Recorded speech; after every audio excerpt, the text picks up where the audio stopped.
Dans son dernier clip de propagande, le Hezbollah publie des photographies précises des sites sensibles israéliens. L'aéroport Ben Gurion de Lod, les usines d'ammoniac de Haïfa et la centrale nucléaire de Dimona sont plus que jamais dans le viseur des 130 000 missiles que détiendrait l'organisation terroriste libanaise. Le salon de la défense aérienne de Tsahal présente au grand public les parades aux menaces du Hezbollah. Drones, appareils d'écoute, mais aussi systèmes de surveillance et boucliers de défense antimissiles. Tous constituent une partie de la force de frappe israélienne en cas de conflit. Le système Front de David inséré dans un lanceur de type Patriot permet l'interception de missiles moyenne portée et d'avions sans pilote.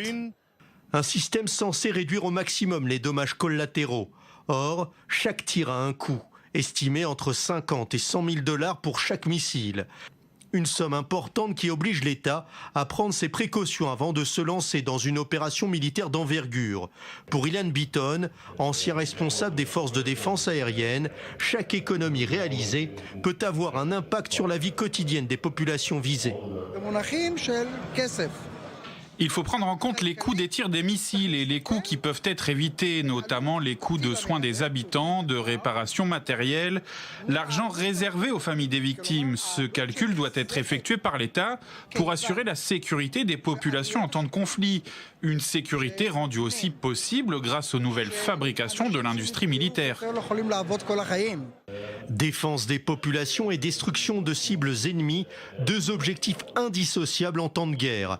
Dans sa vidéo, le Hezbollah fait étalage de ses capacités militaires. Elle vise aussi à marquer les esprits au sein de la population israélienne. Pour répondre efficacement aux menaces ennemies, la population se doit de respecter à la lettre les recommandations de la défense passive. Pour cet ex-lieutenant-colonel de Tsahal, la discipline des habitants constitue une arme de dissuasion aussi importante que le fameux dôme de fer.